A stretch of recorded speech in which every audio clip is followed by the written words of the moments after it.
Malabkeen, everyone. Welcome to the show. This is the Social Hour. I am Deece. Welcome back to another episode of the program. Thanks for hanging out, guys. As usual, if you like what you hear, tell a friend, rate us, review us on your favorite podcast apps, even the ones you don't like. We need reviews everywhere, man. Give us a shout. We appreciate it. And let someone know. That's the biggest thing. If you like something, recommend it to a friend. And hopefully they come around and check it out too. Not a ton of announcements, guys.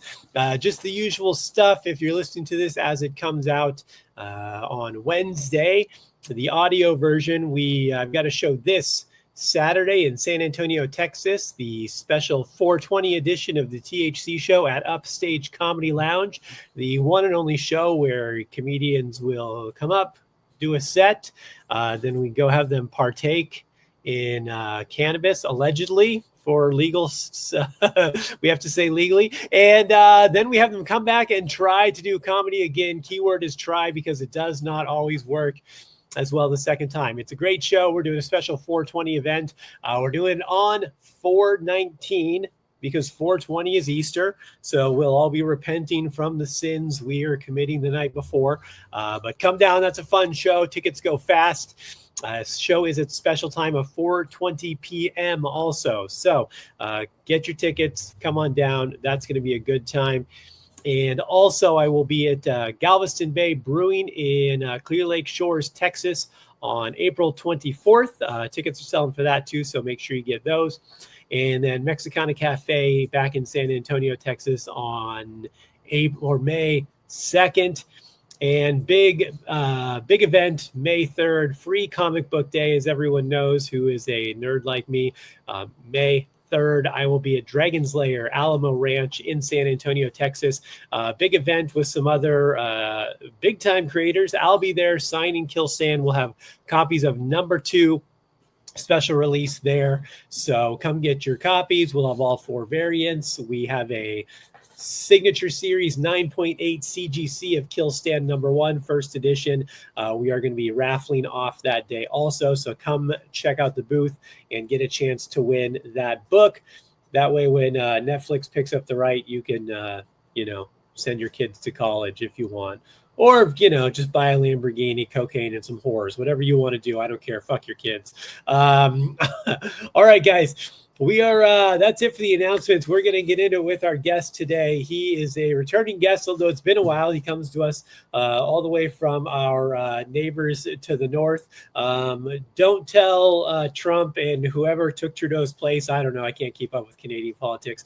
We're probably breaking some international peace treaty right now. A comic book artist, creator, Doug Knight. Doug, what's up, buddy? How you doing?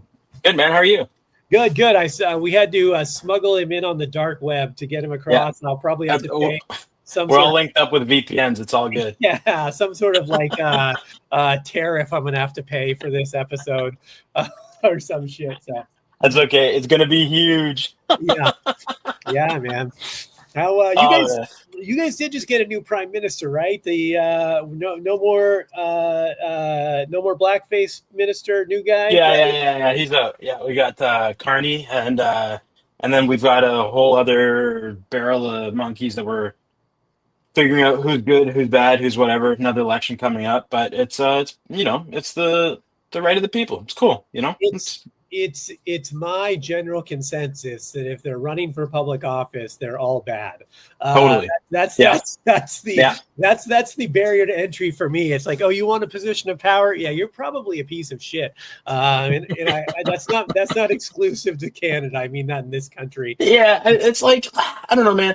The thing is, and here's the big piece of forgiveness that I have for everybody who wants to be in politics is that let's pretend that 75% of them go in there with great intentions. They want to do good. They want to see their neighborhoods get better. They want to see their parents retire happy. They want to see their kids be healthy. They get to these positions of power by swooning people and by saying the right things and being full of charisma. And then they realize that there's like 5 puppet masters that are about to, insert their hand somewhere uncomfortable, and then they have to say what they have to say. Otherwise, they crap themselves in front of everybody and look like an idiot. So it's like, the intention can be good, but the forgiveness has to be there because like they're all parts of a bigger machine, you know, Yeah. and some of them are hooked up to life support and dragged along by their ears, and others are happily thrust forward, you know. So I think like it's just that thing where it's like if I'm in this class of humanity and I'm like happy doing this with my kids and you know and keeping everybody steady, then it's good.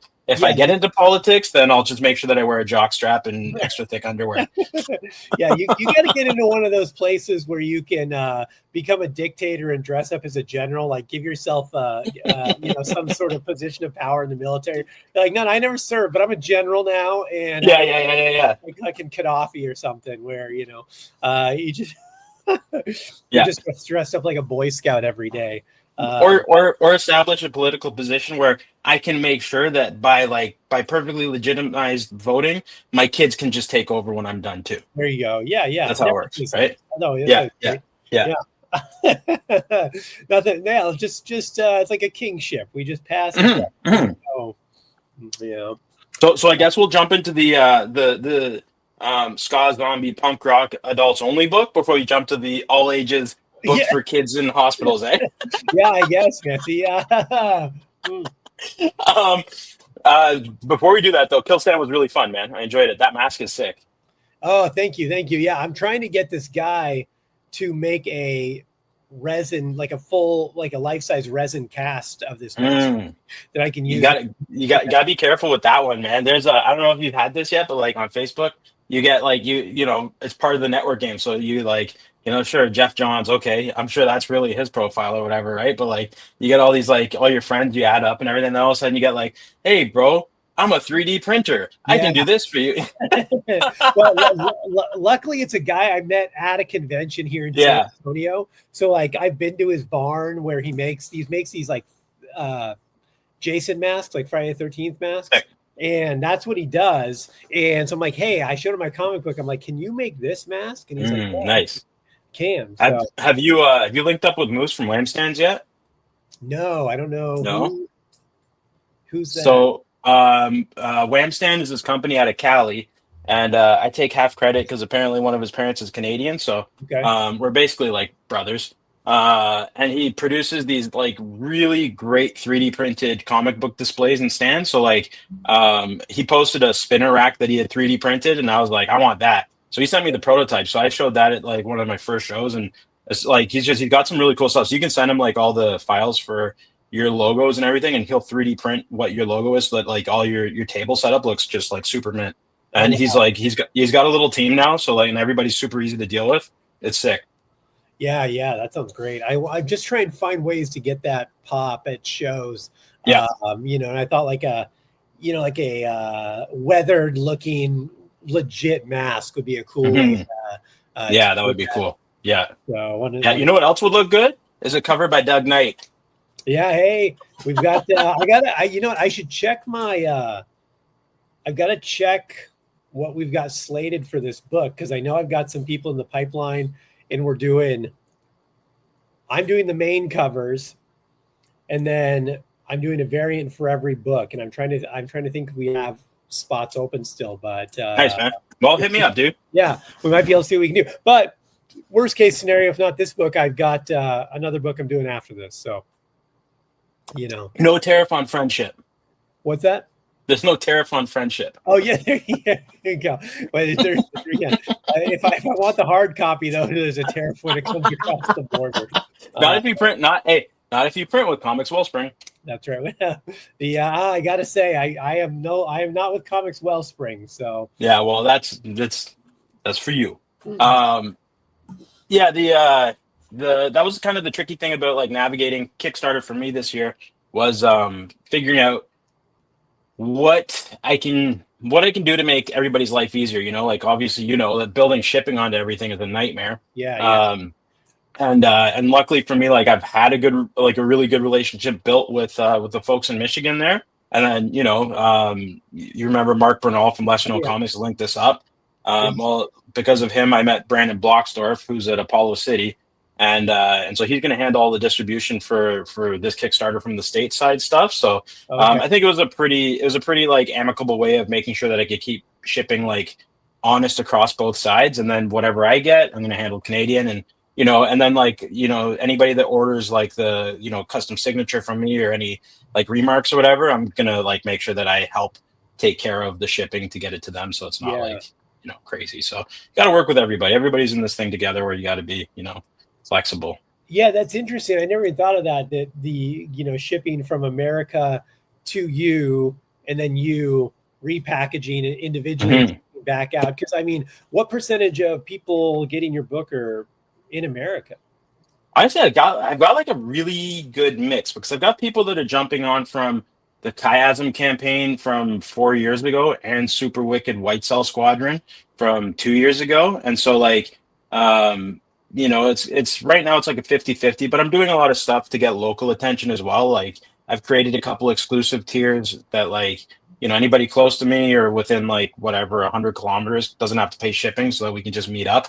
Okay. And I also set something up with my LCS so that like on Free Comic Book Day, I'm gonna just go set up there with everybody else and draw sketches for free and get people to try to pledge and back and forth those last minute numbers. So Nice. yeah, Yeah, that's the way to go. Yeah, I mean, so is Comics Wellspring doing your shipping for the Canadian stuff too? Because there's a ton of printers in Canada, right? there are, and I've used a handful of the ones that are close to me. But when it comes to cost breakdown, the numbers for CWS when you order at a higher volume make just a little bit more sense Okay. than going domestically, and that has a lot to do with like who has to import product and all that kind of jazz. I printed with one setup, and like as much as I want to keep like that all Canadian connection on things, it broke my heart to they're charging me what I would retail my book for, like Yeah. $2 less or whatever, right? So it's like you can't do it. And like when I can do it, then I will. But the trajectory of my career currently is like I'm 15 years away from that, right? So it's I'd love to keep everything in house or whatever, but I also think that like I personally feel that the more friends you have in different places, the better you are, right? Like, as a traveling comedian, the more couches you have, the less hotel costs you have to incur, right? Yeah. So, Yeah. um, you Yeah. know, I will say at my age, I kind of put a rule on comedy a couple years ago where I'm like, I think I'm too old to crash on the couch. Like if someone has like a guest room, yeah, yeah, yeah, yeah, I'm like, but like a couple of years ago, I'm like, man, I mean, I'm 42 now, but when I was creeping up on 40, I'm like, I can't be guy on the couch anymore. I don't care how. Like, I'd rather even spring for like $45 and stay at a Roadway Inn than yeah, yeah, these, even if it's a shitty hotel than like somebody's couch, because then like they got kids or something, and you yeah, got man. or whatever. It's Yeah, just yeah. It's good. It's good to have your own headspace too when you're working. Like that's the like, for I guess in the sense of like working conventions, you're on all the time. So you go away for 3-4 days, and you gotta like be in the game to like talk. Like, for those of you who have not met me before, I'm legally blind. So like for me to interact with a giant crowd of people, I yell at the same person 7 times a weekend. yeah. So it's like, and like I do it in a way where it's like, I'm not like an unfriendly carny. Like I'll say to people flat out, like, hey, if I've already yelled at you, and you haven't stopped to talk, come and check out my books, like, and then I'll stop bugging you because I'll have a recognition point.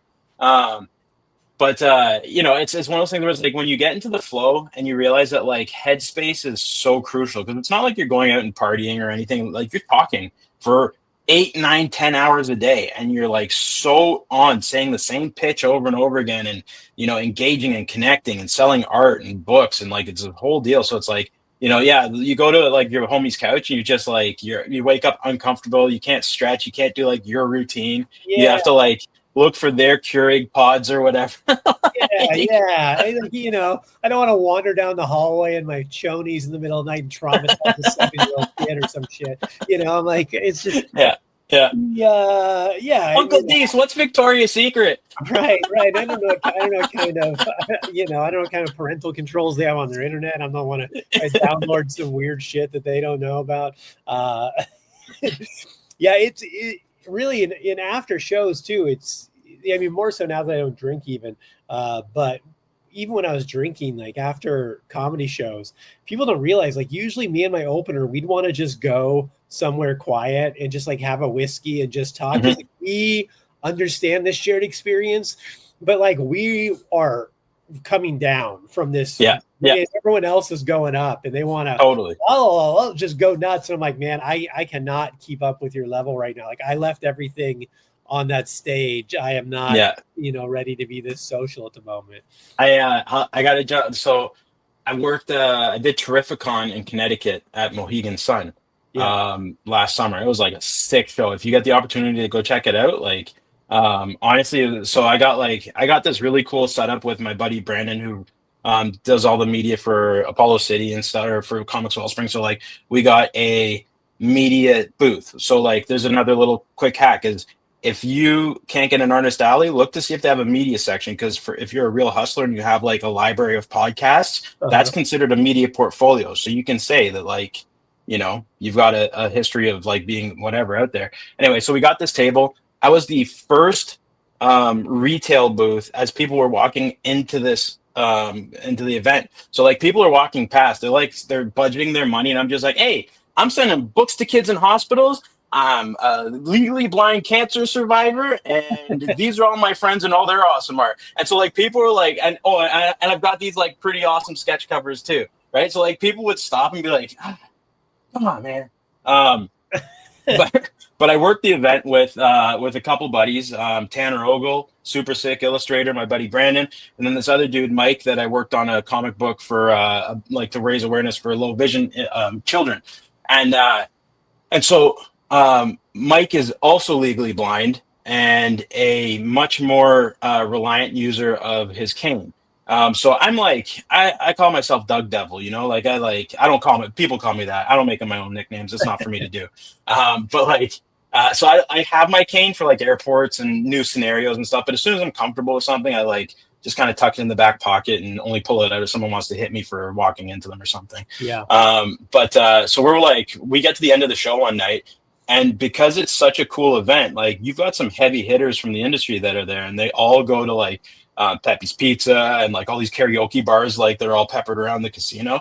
And so Tanner, who's like this crazy network hustle guy, who's just like, dude, I just got my portfolio reviewed by 95 people and they all love it, and you got to go do it. I'm like, I'm selling books, making money. He's like, yeah, but go do it. So like he's really all about it. He's like, so it's nightlife.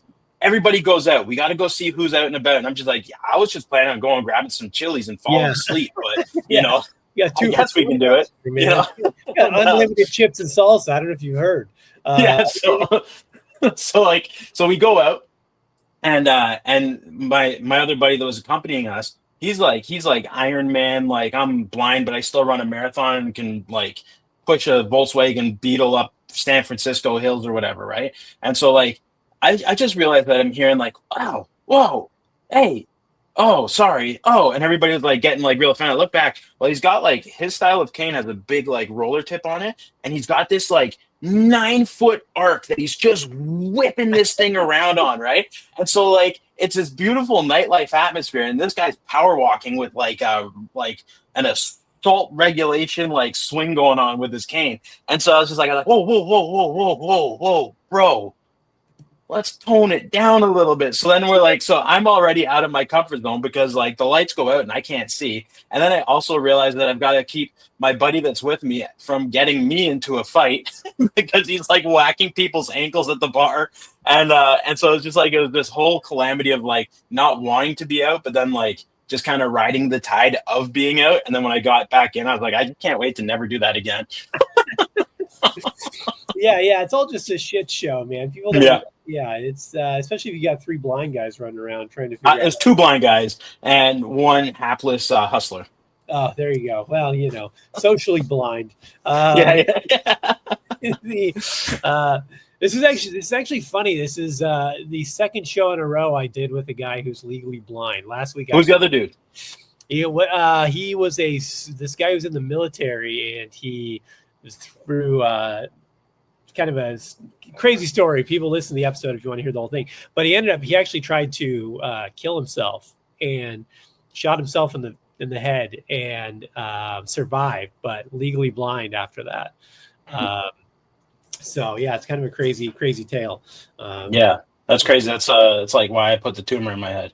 Yeah, I did the same thing. Just have that story. And, it would be hilarious if you like weren't even actually blind. You're like, no, I just tell people that for the.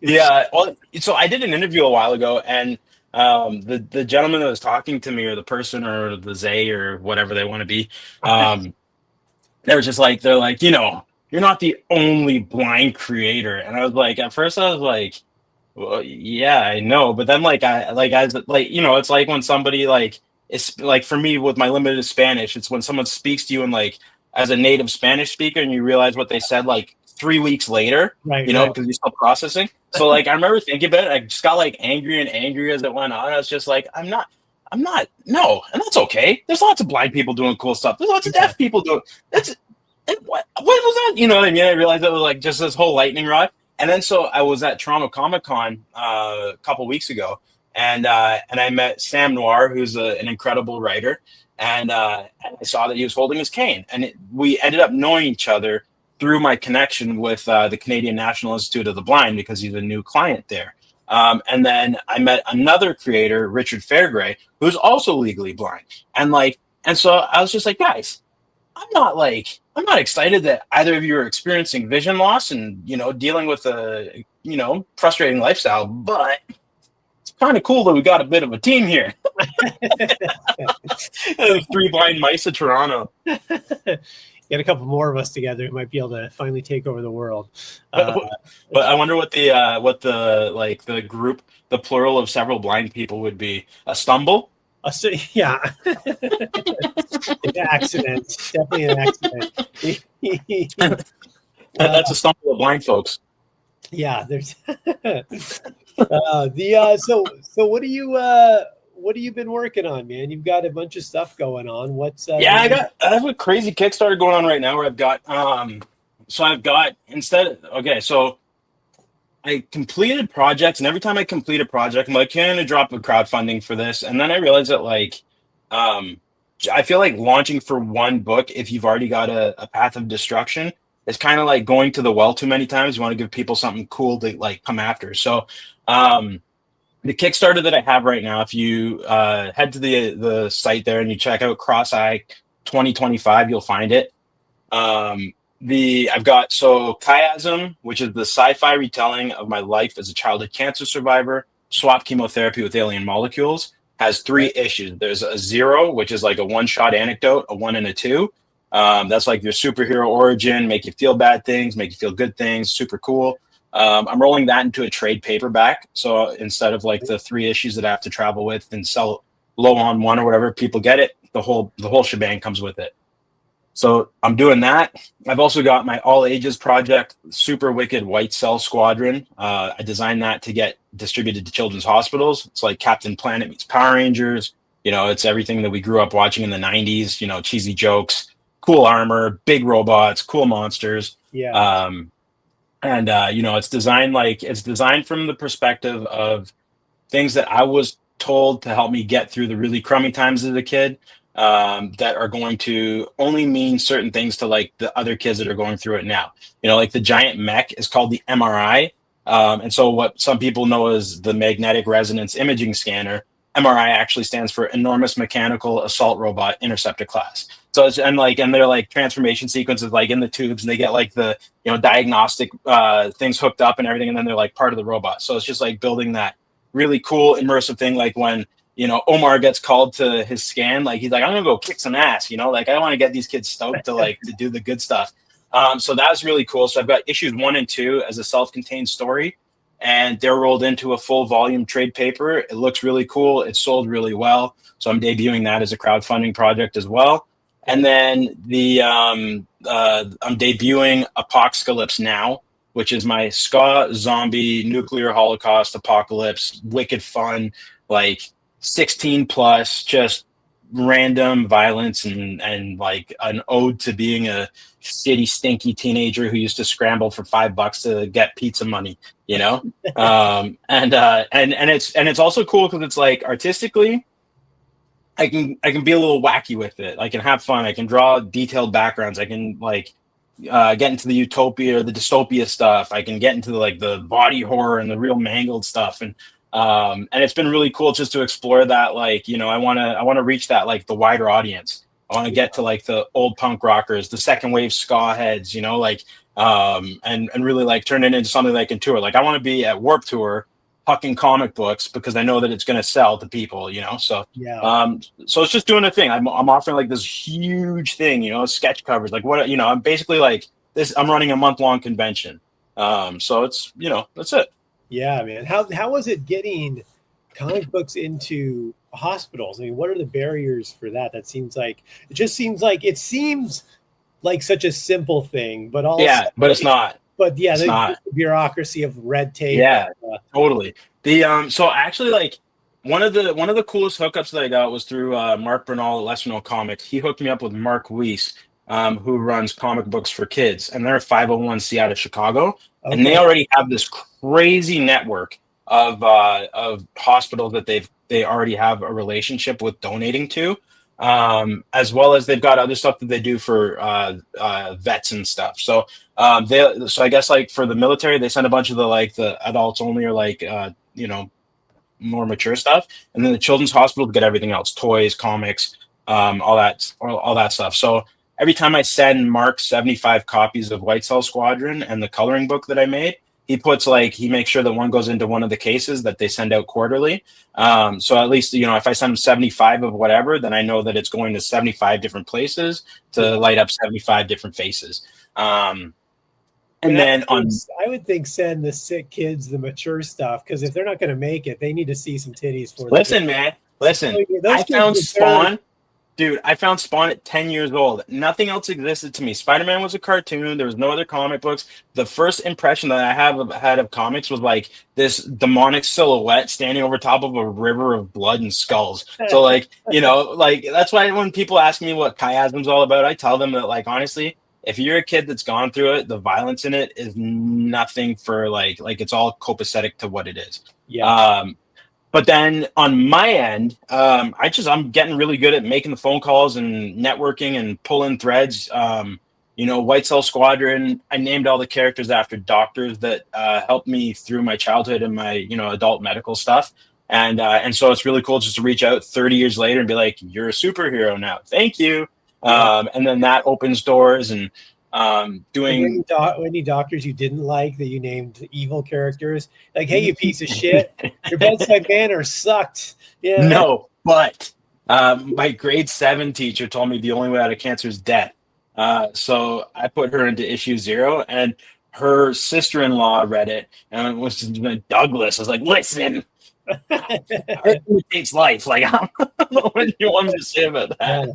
There's a disclaimer: no persons represented in this book are, these are all fictitious people. Yeah. I changed some spelling, but yeah, man. So for me, it's like I give to the hospitals around me. I just call them up, and it's a little bit easier. Be like, hey, you guys set my kid's fractured arm. I'd love to drop a couple comic books off so the next kids that are bored can get something cool to look at. The like, my Mount Olympus is Sick Kids Hospital in Toronto, because that's where I spent like legitimately 75% of my childhood and adolescence. And so I was able to, this was a really crazy one, was through my kid's dental hygienist, who is actively involved there. They got in touch with the librarian who got my books, and then got my books into the library there. So it's kind of like that. Like, I feel like I'm at a real, like, skin of the teeth point in my career right now, where it's like everything happens by the skin of my teeth. I get a cool table at a show because somebody drops out, like, I get into an event because they've got just enough space. So it's like, at least I'm being noticed, and it's like, it's paying off, Yeah.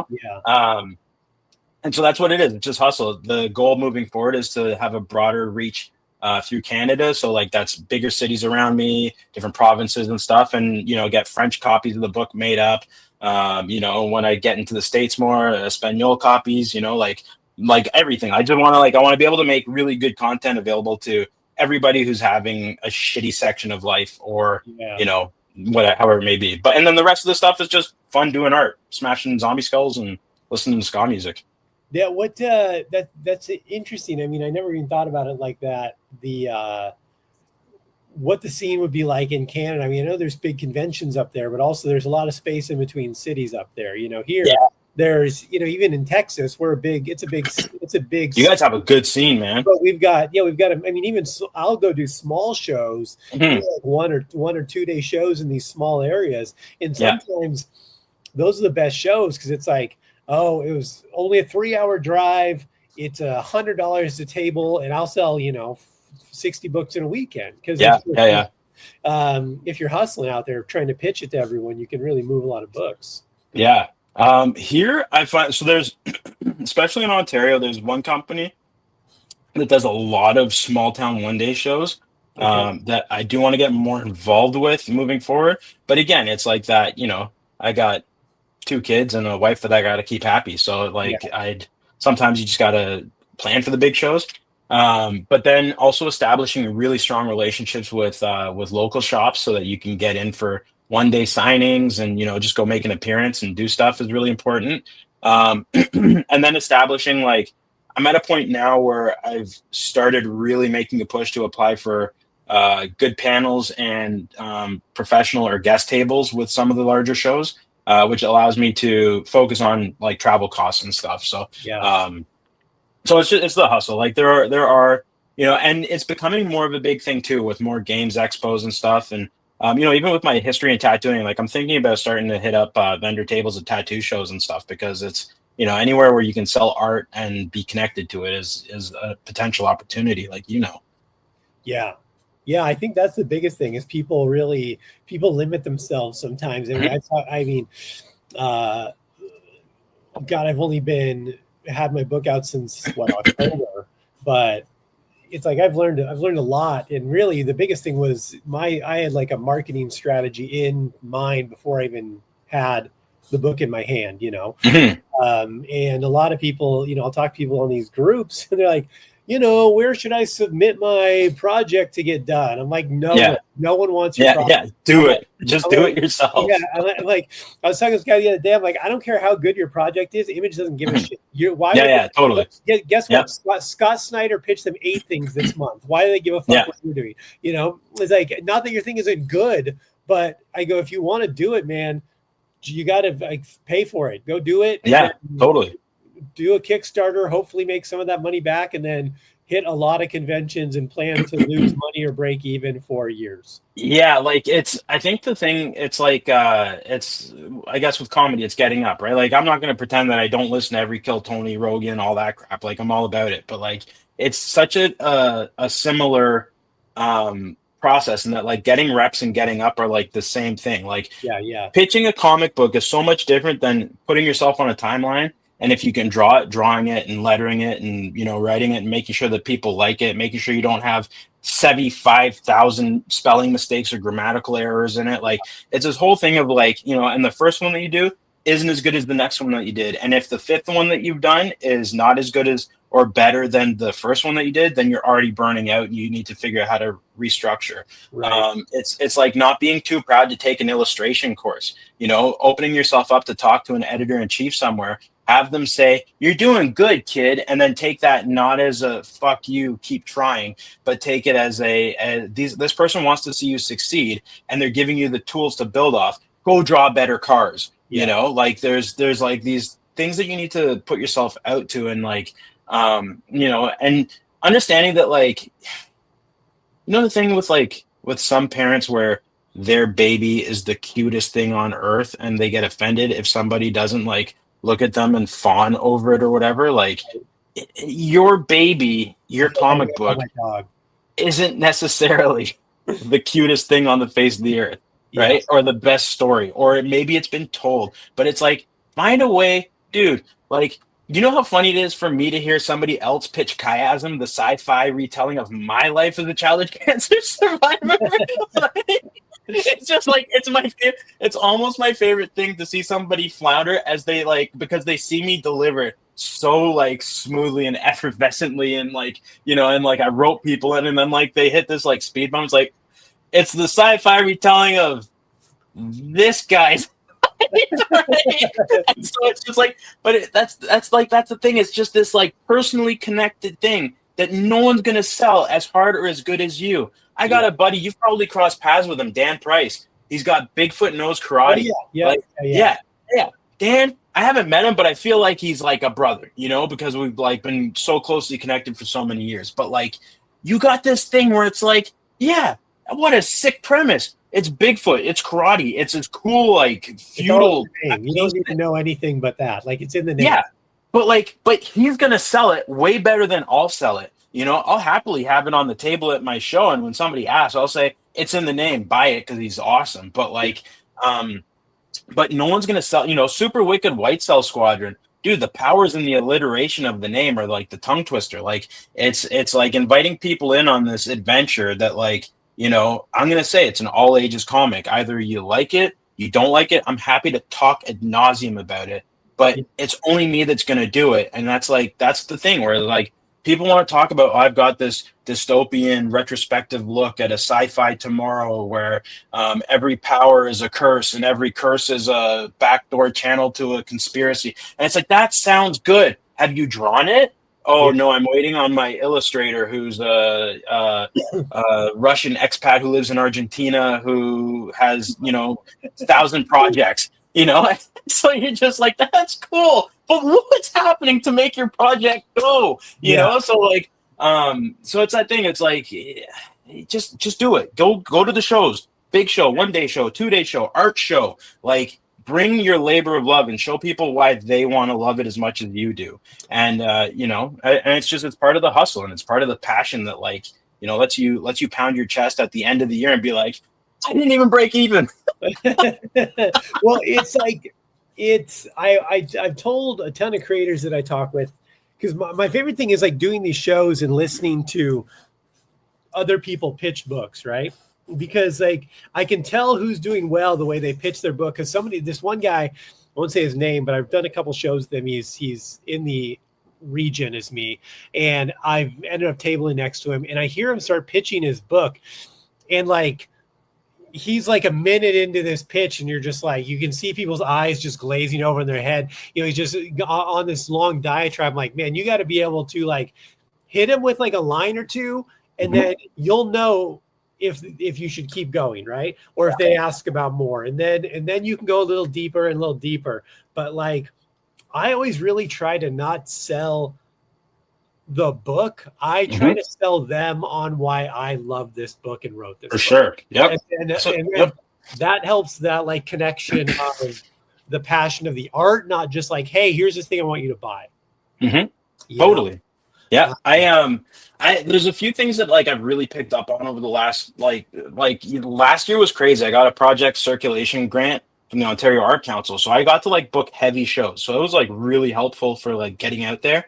One of the really cool things that like my buddies and I are talking about is if you get tabled next to like, a Dungeons and Dragons, like a dice person or something like that, like they've always got like crazy setups, but they've got their sales pitch down to a T. I watched a table mate of mine, like, or a neighbor, like sell like gangbusters because they say pick them up, they're meant to be held, play with them in your hand a little, and it's just that goofy little like semi-erotic attraction thing, like just got people in. I was like, damn, that is so smart.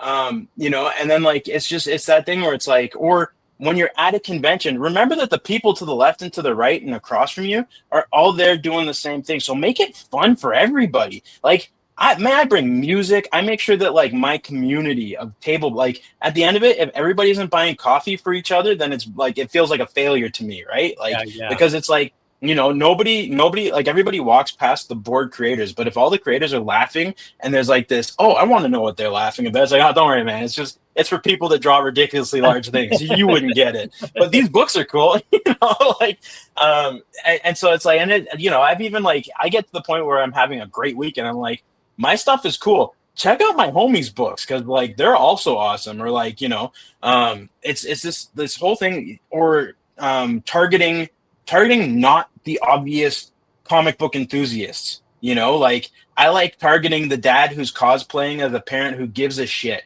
Who's like this and like strolling and just is so mad that he's missing the Bills game. You just gotta be like, hey man, you having a good time?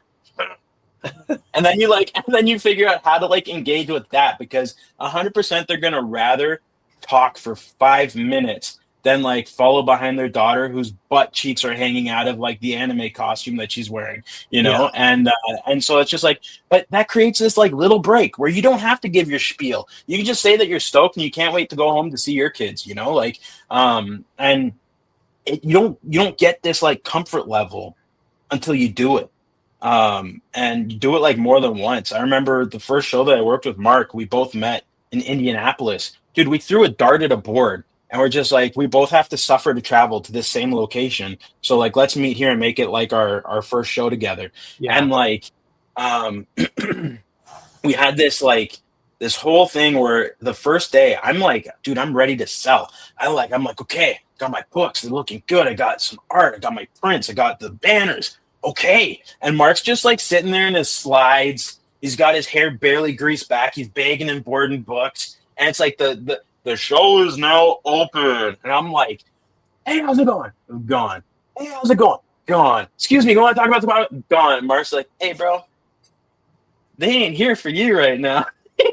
Like he's like VIP hours. Those kids want their Funkos. They want to get in line for their photos. All Yeah. you got to do is just chill and settle into the groove of the day. He's like, around lunchtime, that's when you start yelling. And sure enough, man, lunchtime, you start throwing out the freebies, you start engaging with people. But like, it still took me 2-3 shows to get comfortable at looking like I don't care for the first hour, Yeah. So but you got to do the reps. You got to do it, man. Yeah. Yeah, really. But yeah, you figure out the rhythm and how to do and how to, yeah. I mean, I just watched so many people really bite themselves, just their whole approach, just torpedo their own weekend, Yeah, totally. It's the incredibly talented introvert, and like, even if you're not comfortable or socially dynamic, like you probably have a friend that talks more than I do, which is pretty tough to find, but you probably have one. And you get 2 badges at every show. So bring somebody that you can be like, this is what I want to do. These are my numbers. I'll give you a kickback or whatever, And most people are just stoked to go work a show, Yeah. So like, there's somebody that's going to want to do that with you. Yeah, man, it's a blast. I love making the comics. And I wish that there was like an easier way to do the work of selling the comics and making the comics without it like crossing over too heavily and like, butting heads with each other. But like, I also just love that you get better no matter which side you do it. The more you do it, the better you get. One of the cool things that I picked up with conventions is like sketch covers. Dude, I got really good at rocking sketch covers over the last year. And one of the cool practices that I have now is, instead of sitting at like, I got to look close like this is how close I'm looking to all of my paper when I'm drawing. So like, imagine that if I'm doing that at a table, 10,000 people are walking past me and they're just looking at the top of my dome and they could care less what I'm staring at or smelling or whatever. So I got one of those like 3D printed stools, the collapsible stools from Amazon. And like, I just set it up on my table and I stand and I draw. And what a simple change to be able to just like look up real quick and say, hey man, how's it going? Oh, I'm just checking out what you're drawing. Oh, dude, take a look, like just a little thing, but you don't know it until you realize where the weakness is and how to make it better. This guy that does something cool. He does he's got like a digital, he does all his art digitally, but what he does, he brings a little monitor and sets it up next to his table, pointing towards the aisle. So he plugs it in so you can watch him, what he's drawing on the monitor. And I just watch people start to collect just to watch him draw, because they can watch it happen on this screen instead of looking over his shoulder, right? Yeah. I'm like, oh, that's so smart. Stuff like that was great ways to get people in. But he's also paying the extra $75 for power at the booth. Yeah, that's true. One of it translates into sales for. Yeah, I'm sure it does. You don't stick with the gimmick unless it's working for you. Yeah, 100%. Yeah. So what about how do you feel about comic books in general right now, man? The state of the industry, anything outside of just indie stuff? What do you? I think that like, in terms of it's kind of like politics, man. I can't. I know what's going on globally, but it's a lot easier for me to focus on what's happening locally, Yeah, because I don't have a say in anything that Diamond wants to do. Lunar doesn't care about me, and so like until they do, that's when I'll really look into it. I went as far as seeing how the political stuff is going to affect, like obviously distribution and stuff across the states, and like luckily because Canada, Mexico, U.S. have all shaken hands at some point. It's not going to like totally jack everything up. But there's a lot of really big creators that are all Toronto based, and they say that I think the scariest part is just traveling to conventions. The biggest thing that's like affected a lot of people is like being a creator, being invited to participate in a really cool show, a C2E2, MegaCon, whatever, and like you're afraid that you're going to get detained and shipped to the ass end of Cuba and serve steamed potatoes. yeah, Like so that part's like freaky, and that's where as a parent I'm just like I'll just keep it maple syrup for a couple years, but and there's no story you can come up with. Like the guys at the border, it's their job to sniff out bullshit. And so it's like I can only play the like I'm blind, I'm going to a comic book show, card yeah, so many times. And then they're like, "What's all this awesome art in your bag?" I just like to doodle. You yeah, know? Next thing you know, I'm on a boat and I'm surrounded by sharks. yeah. Where somebody So tell me where I am?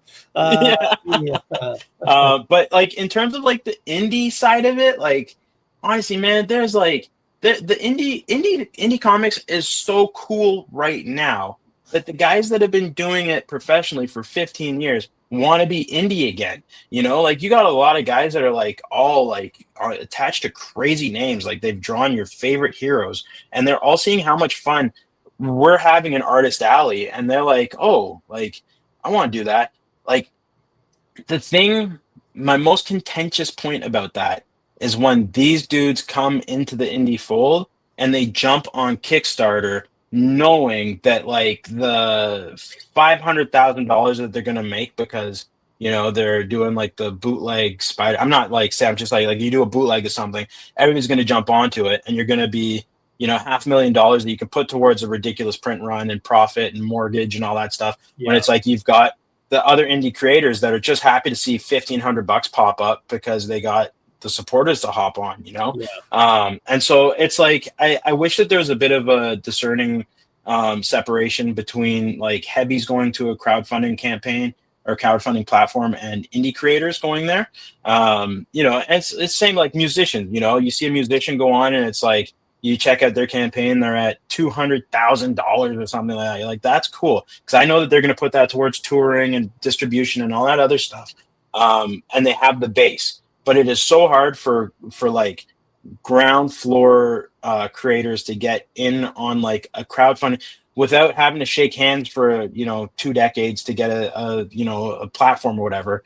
So that's the part where I'm just like, yeah, like you feel a little sour, honestly, but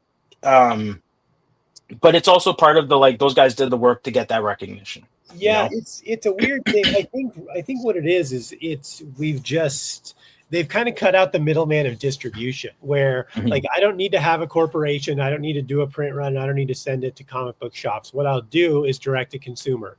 Like Mhm. I am a brain. Like I look at a guy like, for instance, like Brian Pulido from Lady Death and stuff. He's all over Kickstarter these days. And you know, why would Coffin Comics make a print run and put it out on shelves? I mean, they still do limited. They've put stuff in previews catalog, but like majority of what they're printing, it's like, yeah, if you want to buy it, you're just on the Kickstarter. We just Mhm. sold, whatever, 5,000, 6,000 copies Yeah. just through this Kickstarter. And it's like, yeah, you have your audience. Why do you need to go through this middleman? Why do you Mhm. want Mhm. to lose, make 75 cents a fucking book because some shitty LCS in Toledo bought three, Yeah. Yeah. Yeah. Yeah. Yeah. what a pain in the ass. And then you got to worry about distribution and two of them getting damaged and blah, blah, Mhm. blah.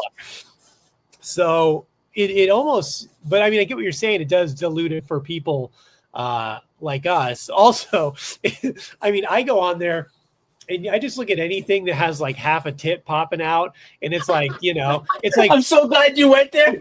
no, it's like 7,000% funded, and then you have someone Yeah. like some real deep, fucking character piece, and it's like Yeah. halfway funded and 3 days left, and Yeah.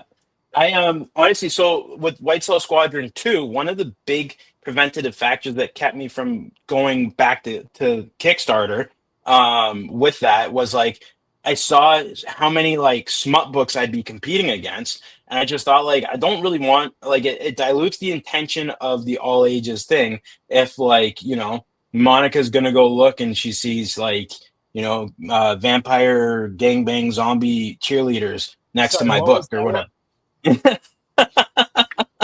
Yeah. But like and it's just like that. Like my buddies, like a bunch of us are just laughing. It's like, do we just do the sellout smut book so that we can all fund our next project or whatever? Like I've thought about it. I've thought about it. like It's one of those things. Who was it Richard Linklater? Some director.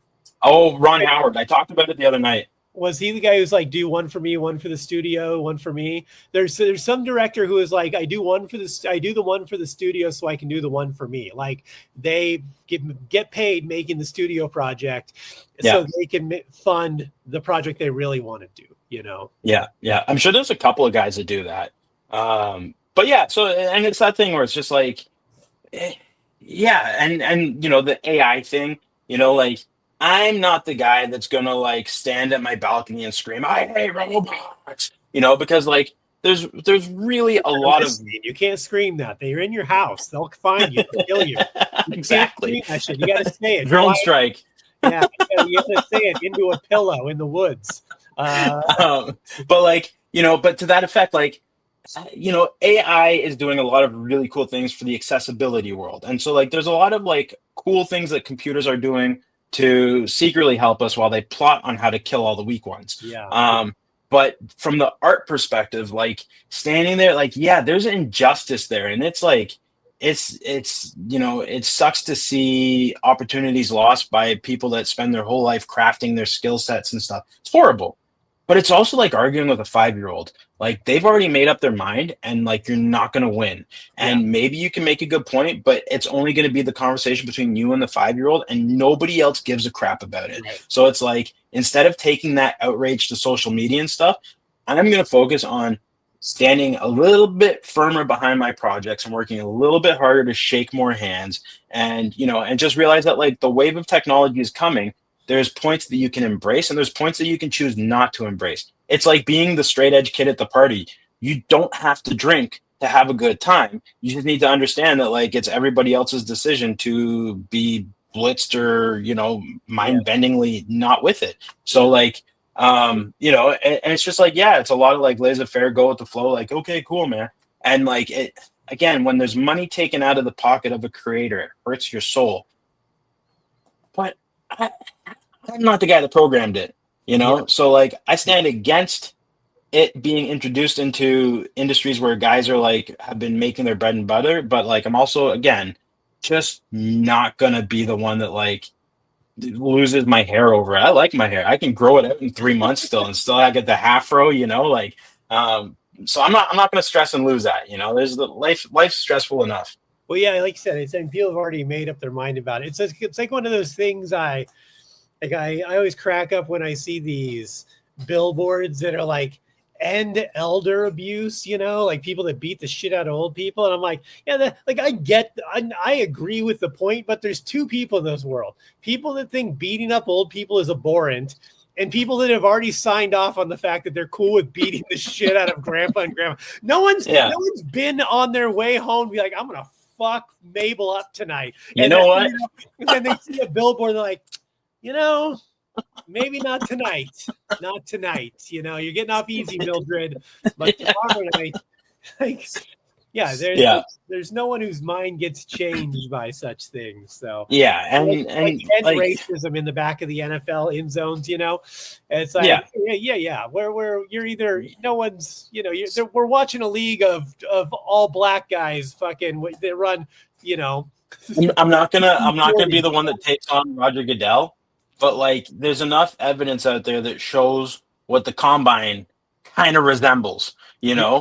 like, and it's not color specific, but it is a process that grades incredibly tuned humans, Yeah. so it's just like, I don't know, man, like it's again, the world has made up its mind, and like there's like, what opinions are like buttholes, right?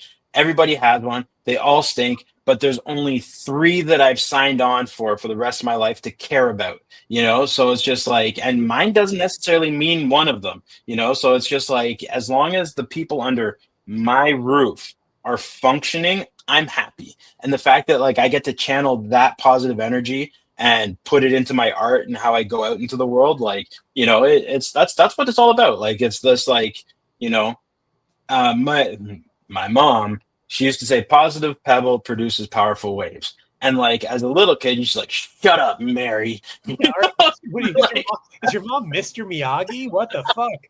I think, yeah. But like, you think about it now, you're just like, damn, that's kind of smart, because it's true. It doesn't take much, man. Just a little drop in the bucket. And like, the reality is I separated from like any theological attachment at a very early age. And now I've really resigned to the fact that you either are a happy little speck of dust that settles and someone sees and just notices and is curious enough to like leave it and see what happens, or you're that shitty piece of dust that lands right in the middle of the screen while you're trying to get a headshot in COD, and someone can't wait to like wipe you out, So like, what speck of dust do you want to be? The cool one or the one that's like irrelevant? that's right. Yeah. Well, it's a good outlook is means a lot these days. So, well, shit, man, we're coming up on an hour here. Tell me, this flew by. Tell everyone where they can find you, find your stuff, help support the Kickstarter and the books going to hospitals, all that stuff. Yeah, this is my favorite part. Okay, so I am at Cross-Eye Comics across all platforms. The kicker is that my eyes are lazy, not crossed. But you check out Cross-Eye Comics. Was taken, or no? I just thought it was funny to go against the grain. Sometimes you have to look within, not outwards. So Cross-Eye Comics, Instagram is where I'm most active. But I'm on X, I'm on Threads, I'm all over the place, everything but Blue Sky. And then the Kickstarter, you search up you search up Cross-Eye Comics 2025 on Kickstarter, you'll find my campaign. I've got tiers where you can just get one of something, but I also have tiers where you can get everything. I've kept it super affordable because I want to just get as big a print run as possible going. That is running until the end of May 4th. Any support, even digital. I've got a promo going on where like every 30 backers I jump on, I'm going to give away one of my sketch covers. And I don't care if it's a digital backer. I don't care if it's, you buy the whole bundle. Even if you commission me for a sketch cover and you get drawn, I'm still going to send you an extra sketch cover. So I'm trying to do it super fun, keep the engagement going. I've got a wicked media tour. So I've like been talking ad nauseum, 3-4 nights a week just to kind of push through this lull. And that's it, and then if you want to just specifically donate towards my cause of getting books to kids in hospitals, I have a Buy Me a Coffee set up. So you check out Cross-Eye Comics on Buy Me a Coffee. You can put your donation, $3, $9, $10,000. Everything that I make on the Buy Me a Coffee goes towards getting books printed and distributed to children's hospitals. And then, so what I'm going to do is I've accumulated, I don't know, like $400 Canadian over the last year or so on the Buy Me a Coffee. When the Kickstarter is finished, I'm going to toss that on top and make sure that I can pile onto the bulk print, like cost breakdown that I'll get on that and get more books printed. So, just doing the right stuff and having fun, doing it and spreading the word. Right on. All right. Well, guys, check out Doug's comic books. Check out the Kickstarter, support the Kickstarter, help him get more comic books to kids. Kids need to read more comic books. And yeah, that's it, guys. Support, help, buy something digital, physical. Get physical. Don't do the digital. Get a real book out there in your hand. Okay, quick pause though. The digital bundle is crucial for those who have a high barrier of entry to reading physical medium. As a legally blind dude, I never grew up reading comics, but it's when I got access to digital, I emailed you to get the digital of Kill Stan because I supported the physical, but I still wanted to read it and connect to it. So get the digital if you know somebody who's got shitty eyes like me that can still benefit from reading books. There you go. So buy both. There you go. Buy both. Yeah, check it out. Cross-Eyed Comics across all platforms, guys. And again, as for me, go to deececomedy.com. Check out everything going on across the network. We've got a ton of live shows coming up the next few months. And check out inferno.earth on Instagram for conventions we will be at. We got a ton of those. Basically every weekend I'm either doing comedy or comic book conventions or both somewhere. So what a tough life. Yeah, man. It's you know what? Fuck all the adults in my life who told me to stop playing with comic books and stop doing comedy because there weren't real careers. Still picking your nose and you're still making comics. Yeah, check it out. Look at me now, fuckers. Make sure you visit us at Dragon's Lair in San Antonio, the one in Alamo Ranch location on Free Comic Book Day. We're looking forward to that. So that's it, guys. We're going to get out of here for this week for the Social Hour. I've been Deece, and for Doug, thank you all very much, guys. And we will see you all next week. And